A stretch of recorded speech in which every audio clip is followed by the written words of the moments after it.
શ્રી વલ્લભાધીશ કી, गिरिराज धरण की, श्याम सुंदर श्री यमुने महाराणी की जय। श्री गुसाई जी परम दयाल की जय। श्री गोकुल नाथ दाव दयाल की जय। श्री नवनीत प्रिया लाल की, अपने माथे विराजता सेव्य स्वरूप की बधाई वैष्णव ने चाचा करे। जय श्री कृष्ण, जय श्री कृष्ण। દિવાળીના દિવસો આ નડે છે બહુ નહીં, અને અત્યારે અન્નકૂટના એટલે કે સરસ લીલાના કીર્તનો, ઘરમાંય દિવાળી બારે દિવાળી, પ્રભુ બિરાજે એટલે લૌકિક ને અલૌકિક બે દિવાળી। જો ઠાકોરજી ના બિરાજતો હોય શું કહીએ કે આ વખતે બહારથી બધું લાવી દેજો ચાલશે, પરંતુ પ્રભુ બિરાજે છે એટલે એ શબ્દ આવે જ નહીં। શું કહીએ, ભલે થોડું થોડું કરશો, કારણ કે ઠાકોરજી ઘરમાં બિરાજે છે। આ જ વસ્તુ 30 વર્ષ પહેલાં હોય અને નોકરી કરતા હોઈએ, પહેલાં તો હગાવાલા આવતા, ભાઈબંધ દોસ્તાર આવતા, પાડોશી આવતા। આ આપણી ભારતીય સંસ્કૃતિ, આ આપણી સનાતની સંસ્કૃતિ કે વર્ષે એકવાર આપણે મળવા જઈએ, એ લોકો આપણે ત્યાં આવે। આ પશ્ચિમે એવી આપણી રગડી નાખી કે 12 મહિનાના આ સરસ તહેવારે બધાય પરદેશ કે દેશમાં ફરવા વયા જાય, એટલે કોઈ કોઈના ઘરે જાય નહીં। જે એકબીજા વચ્ચે એટેચમેન્ટ હતું। તમે આ વખતે ઘૂઘરા સરસ બનાવ્યા છે, કેવી રીતે બનાવ્યા? આ વખતે તમારો કાજુનો મેસૂબ ઠાકોરજી બહુ પ્રેમથી આરોગ્ય છે। અત્યારે નવા કપડાં ગણો કે કોઈ, એક મિનિટ,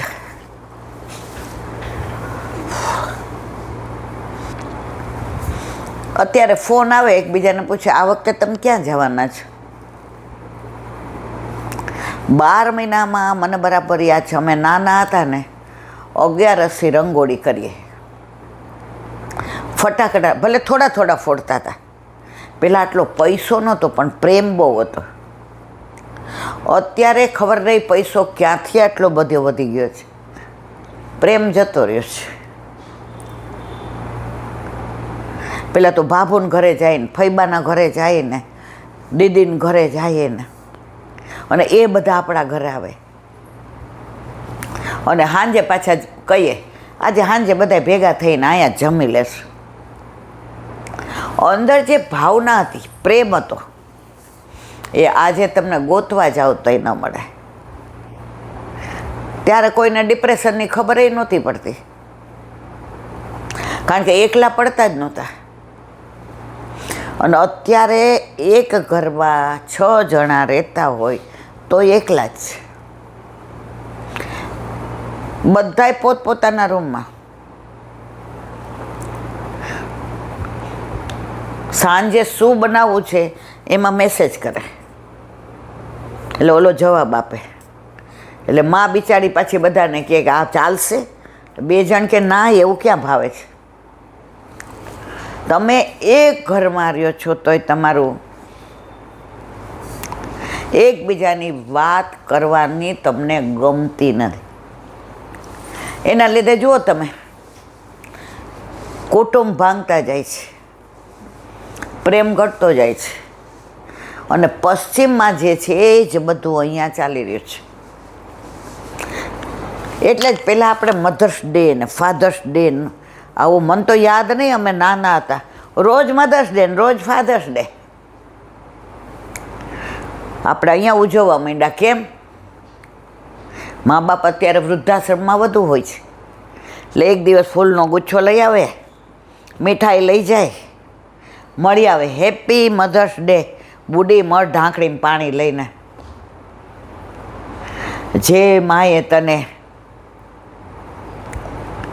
આટલો લોચો હતો એમાંથી નાવો કર્યો, સુકામાં સુવાળી ભીને પોડી પોતે, માહેતવાળી દયાળી જમાતું. આખો દિવસ કામ કરીને રાતના થાકી ગઈ હોય અને દીકરો દીકરી આપણું બાળક શું કરે. હવે રાતના એવી આળસ આવે ને, માંડ 11-12 વાગે પરવાઈ રહે. હવે છોકરાને તો ઠંડામાં સુવડાવાય નહીં, પોતે શું કરે, પોતે સૂકામાં સૂતી હોય, ભીનામાં પોતે હોઈ જાય અને સૂકામાં બાળકને સુવડાવે. હમણાં જ આકાશ કહેતો હતો, એ કે તૃપ્તિ અમે નાના હતા ને તો મમ્મી જોબ કરતી તો ઘણીવાર મારા ભાઈબંધો તો હોય જ, ભાઈનાય ભાઈબંધો હોય, બધાને મમ્મીને દાળ શાક બહુ ભાવે અને મમ્મીને બહુ બધાને જમાડવા. તો કોઈ આવ્યું હોય ને, હાલ બેસી જા. હવે યુવાન છોકરાના તો ખોરાક એ સારા હોય. હવે મમ્મીને પાછું 2 વાગે ઓફિસ જવાનું હોય, પૈસાને એટલે કામ હાથે કરવાનું હોય. તો એ કે મને ખબર છે કે મને બટાકાની સૂકી ભાજી બહુ ભાવતી હોય ને અને ભાઈબંધો આવી ગયા હોય એટલે મમ્મી થાળીમાં રવા દે અને હું બધાને દેતો હોઉં ને ત્યાં મમ્મી મારી થાળી મૂકી દે. ભાઈ મને બટાકાના શાકથી ગેસ થાય. જો મમ્મીને ગેસ નહોતો થતો, મમ્મી સમજી ગઈ હતી કે આજ 2 જણા બેઠા ને તો કદાચ આના ભાગે આ સૂકી ભાજી નહીં આવે. હવે આ દીકરાઓને આવા મોટા કરીએ અને પછી વૃદ્ધાશ્રમમાં મૂકી જાય એમ. બોલો નાનો દાખલો એક કોકે આપ્યો હતો, બધાય જાણે છે. આ ધીમું કરજો. કે એક કાકા હતા, હવે એ બીમાર પડ્યા એટલે વૈદરાજે કીધું, બાપુજી હવે સવાર સુધી હોય તો હોય. 1 મિનિટ રીખો. એટલે 3 દીકરા હતા, 3 12 જણ કે હવે બાપુજીને કહીએ કે સાઈન કરી દો. અને કાકાને એમ થયું કે હવે બધું આપી દીધું. 3 દી પછી કાકાને સારું થઈ ગયું. હવે કાંઈ રહ્યું નહીં, જમીન આપી દીધી, ખોયડા હતા આપી દીધા, ગાયો ને ભેંસો આપી દીધી. અરે ત્યાં સુધી કે બાના ઓલા દાગીના હતા એ ભાગ પાડી દીધા, કારણ કે હવે જવું છે તો પાછળ ઝઘડે નહીં. હવે સારું થયું એટલે બધાય બાપા સારું થઈ ગયું ને તો વહુને એમ કહે કે બેટા મને જરાક આદુ ફુદીના વાળી ચા કરી દો. સવારના પરમાં નવરાત તમારા માટે કોઈ આ ઉઠાને ચા કરી દો. સવારે બધા યારે કરી છે, ગરમ કરીને આપું છું, નહીં તો હાથે પી લો. હવે કાકા સમજી ગયા કે આ બધું દઈ દીધું એનું પરિણામ. પછી સાંજે પહેલાંના જમાનામાં બધાય ચોરે મળતા, રામજીને ચોરો હોય, આખા ગામના બધા બિચારા વડીલો, એટલે સિનિયર સિટીઝનને ને ક્યાંય નાચવાને ગાવાને. અત્યારે તો જ્યાં જો ને ત્યાં ગમે એવા કપડાં પહેર્યા હોય ને ગમે ત્યાં ફરવા જાય ને ચોરે ભેગા થાય. એટલે એના ભાઈબંધે પૂછ્યું, એ કે કેમ આમ હારો થઈ ગયો તો એ ઢીલો છે? એ કે મગનભાઈ આવું થયું છે. એ કે હા, કાનમાં વાત કીધી. એ કે કેવું પડે? ઘરે આવ્યો એટલે સાંજે, હો બેટા મારે તમે આ ખીચડી ન કરી, મારા દાંતે બહુ તકલીફ છે, દૂધ ને ખીચડી એ ખાવ જ ખાવ, નહીં તો ઊભા થઈ જાઓ. બહુ બેટા બહુ બોટા નવરા છીએ તમારા માટે. ત્યાં મગન કાકા આવ્યા. એ કે આવું કે? એટલે બહુ અંદર જતા મોઢું બગાડીને બોલીને કે એ પાછા આનમાં હગલા આવ્યા. એ કે ભાઈ હું ઓલી તમે પેટી મૂકી ગયા હતા ને તમારી, એ દેવા આવ્યો છું. કારણ કે ચાવી તમારી પાસે ને પેટી મારી પાસે. હવે અંદર કેટલી હોનું છે ને કેટલું ચાંદી રૂપિયા મને ખબર નથી. આ પેટી રાખો તો કે ચાવી તમારી પાસે રાખો. ભાઈ મગનભાઈ એ કે આમાં કેટલુંક હશે?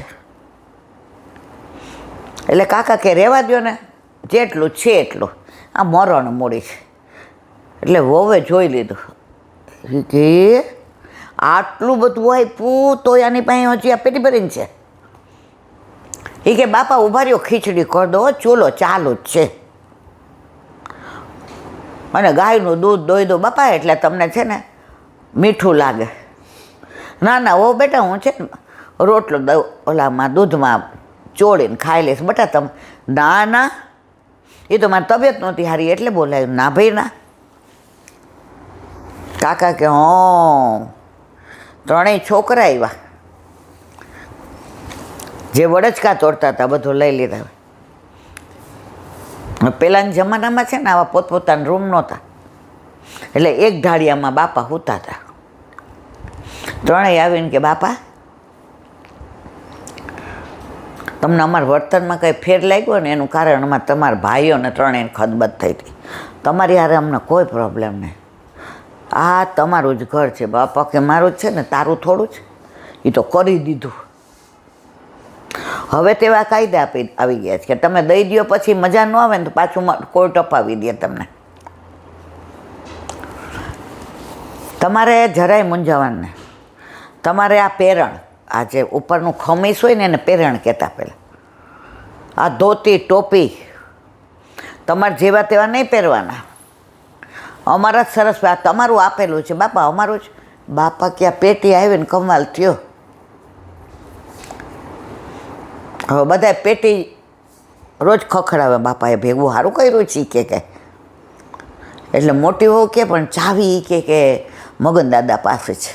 એ કે તો જાશે એટલે મગન દાદા આપણને જ આપશે ને. દાદા 11 વર્ષ જીવા અને છેલ્લે લીલામાં ગયા.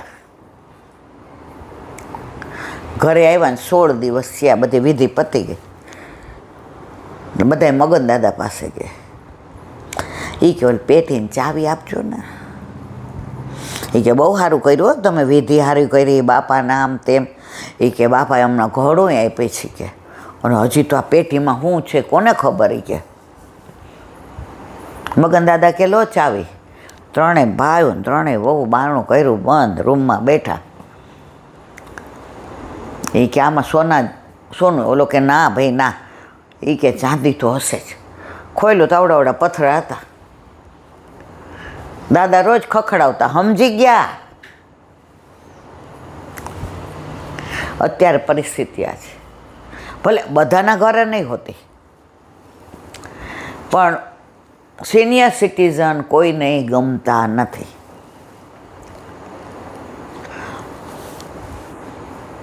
તો જેના ઘરે ઠાકોરજી બિરાજતા હોય એને ત્યાં મેં આવી પરિસ્થિતિ નથી જોઈ. અને ત્યાં આવી પરિસ્થિતિ હોય તો મા બાપ જાય એટલે ઠાકોરજીને ગુરુ ઘરે પધરાવી દે છે. બાકી આટલું બધું મોટું ગ્રુપ આ બધાને ઓળખું, પણ આપણા ઓલામાં કોઈ વૃદ્ધાશ્રમમાં કોઈના મા બાપ હોય એવું મેં સાંભળ્યું નથી. હમણાં આપણે 2-3 મહિના પહેલાં ગયા હતા, ખબર છે, નારાયણપુરા વૃદ્ધાશ્રમમાં. ઓરેરાટી થઈ જાય. પણ એ ભૂલી જાય કે આજે એ લોકો વૃદ્ધ છે, કાલે આપણે થશું. તો આપણે જે કર્યું છે એ જ આપણા છોકરા કરશે. એટલે જ ધર્મને કે મહાત્મા આપ્યું છે કે ઘરમાં ધર્મ અને સંસ્કાર હશે તો છોકરાઓને ક્યારેય આવી કુબુદ્ધિ સૂઝશે નહીં. આજે વાત થોડીક આમ વહી ગઈ, કારણ કે એક વૈષ્ણવ બિચારા આવ્યા હતા ને વ્યથા કહી ગયા, એટલે થોડું મન વ્યગ્ર હતું કે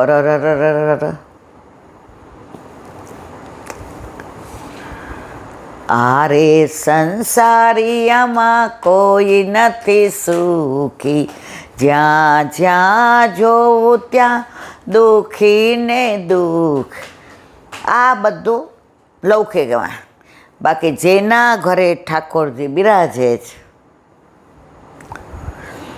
આપણને ક્યાંય આવો અનુભવ થાય, ઘરમાં કે બહાર કે કુટુંબમાં કે સમય. કારણ આપણી ચિંતા આપણા કરતાં આપણા ઘરે આપણા માથે બિરાજતા આપણા ઠાકોરજીને જાજી છે.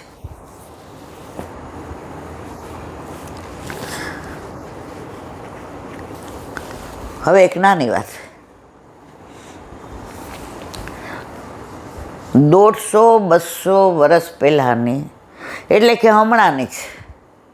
આપણે 70-75ના હોઈએ તો ત્યારે 100 વર્ષ પહેલાંની